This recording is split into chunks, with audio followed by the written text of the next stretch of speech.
আমি উদ্দেশ্য ইয়েই যে প্ৰবোধজোড়া ইউপিপিএলৰ সেক্ৰেটাৰি সেলিম আলী কামতে যে কেইদিন আগতে মিডিয়াৰ জৰিয়তে আমাৰ বিটিসি ফাউন্ডাৰ হাগ্ৰামা মৌলী ছাৰক যিখিনি তেখেতে থলুঙা এটা তৰল মন্তব্যৰে যেটো সোশ্যাল মিডিয়াৰ জৰিয়তে কৈছে তাৰ এই সোশ্যাল মিডিয়াত দিয়া কথাখিনি দিক্ষা দিয়াৰ কাৰণে আমি সংবাদ মেল পাতিছো।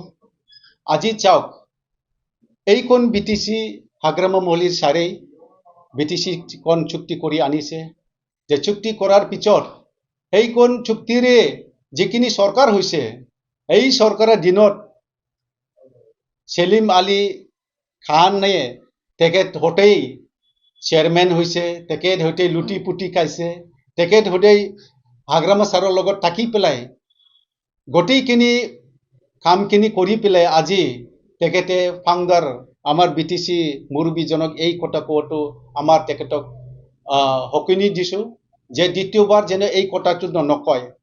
তার কারণ আজি চাওক যে 17 বছর কোনে খাইছে, 17 বছরে সেলিম আলী আহমেদে খাইছে। তেতিয়া বিপিএফে কৰিছিল, বিপিএফৰ পৰা তেখেতে চেয়াৰম্যান হৈছিল, বিপিএফৰ ইউডৰ তেখেতে এটা মুৰব্বী আছিল তেতিয়া।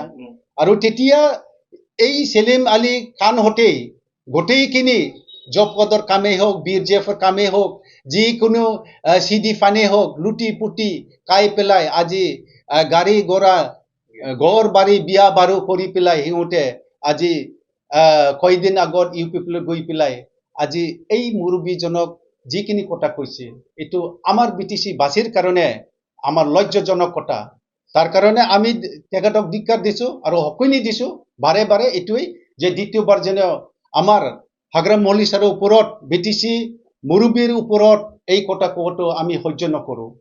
আহি থকা দিনত আমি এটুই কৈছো যে পলিটিক্স কৰিব লাগে কৰক, এইবিলাক মুৰব্বীৰ ওপৰত আমাৰ হাগ্ৰামা ছাৰৰ ওপৰত এই কথা কোৱাটো আমি সহ্য নকৰো। তাৰ কাৰণ হাগ্ৰামা হনেই হন, যেটো কাটি হন হনেই হন থাকে। তাৰ কাৰণ বিটিসি চুক্তিকন আজি কোনে কৰিছে? হাগ্ৰামা মৌলীৰে কৰিছে, বেলেগেতো কৰা নাই। আজি হাগ্ৰামা মৌলীৰে এনেকুৱা অচল নোট কোৱাটো এইটো বিৰাট গ্ৰহণযোগ্য কথা নহয়। তাৰ কাৰণ আজি চাওক যিজন এই বিটিসি কোন চুক্তি কৰি পেলাই আজি বিটিসি বাসীক পৰিত্ৰাণ দিছে সেইজনক আজি আমাৰ মুখৰ পৰা বা বিটিসি বাসীৰ এই সেলিমৰ মুখৰ পৰা এই কথা ওলোৱাটো আমাৰ সমাজৰ কাৰণে বিৰাট লজ্জাজনক। আমি প্ৰত্যাহ্বান এটু জানো যে আমি পলিটিক্যালি যেটো আমি কৰিব লাগে প্ৰত্যাহ্বান এইটো আমি কৰিমেই। তাৰ কাৰণ সিহঁতে 17 বছৰত একো কৰিব পৰা নাই বুলি কৈছে। আজি 17 বছৰত সিহঁতে চুকুত নাই নেকি? কোনে কৰিছে? সেলিম আলী কোনোবা ড্ৰেন 10 লাখ টাকা লৈ পেলাই 90,000 টাকাৰ ড্ৰেন কৰি পেলাই তেখেতে বাদ বাকি পয়সা খাইছে সেলিম আলী খানে, বা এই টাকা উঠি পেলাই বিয়ে বারু কৰিছে হাগ্ৰামাৰ টাকাৰে, এই টাকা উঠি পেলাই গাড়ী ঘোড়া কৰিছে সেলিম আলী খানে।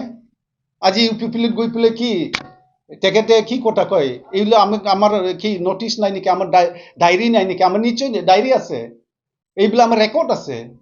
আমি অচল মুদ্রতো নহয়, আমি হনেই হন যিজন মুরব্বী বিটিসি কোন তেখেতে চুক্তি কৰি পেলাই ঐতিহাসিক চুক্তি এটা আনি পেলাই এই বিটিসি বাসী পৰিত্ৰাণ দিছে, তেখেতে হনেই হন। আমি প্রত্যাহ্বান নিশ্চয় জানাম, নিশ্চয় এনেকা এন্টি সোশিয়াল তরল মন্তব্য করা ব্যক্তিক আমি কেতিয়াও সহ্য কৰিব নোৱাৰে। আমি প্রত্যাহ্বান নিশ্চয় জানাম। আহি থকা দিনত আমিতো জিকিমেই। সিহঁতে বহুত কথা কয়, এই এনেকুৱা এনেকুৱা এইবিলাক ৰাজনৈতিকৰ কথা কবই। তাৰ কাৰণে আমি যেটো জিকিব লাগে আমি জিকিমেই।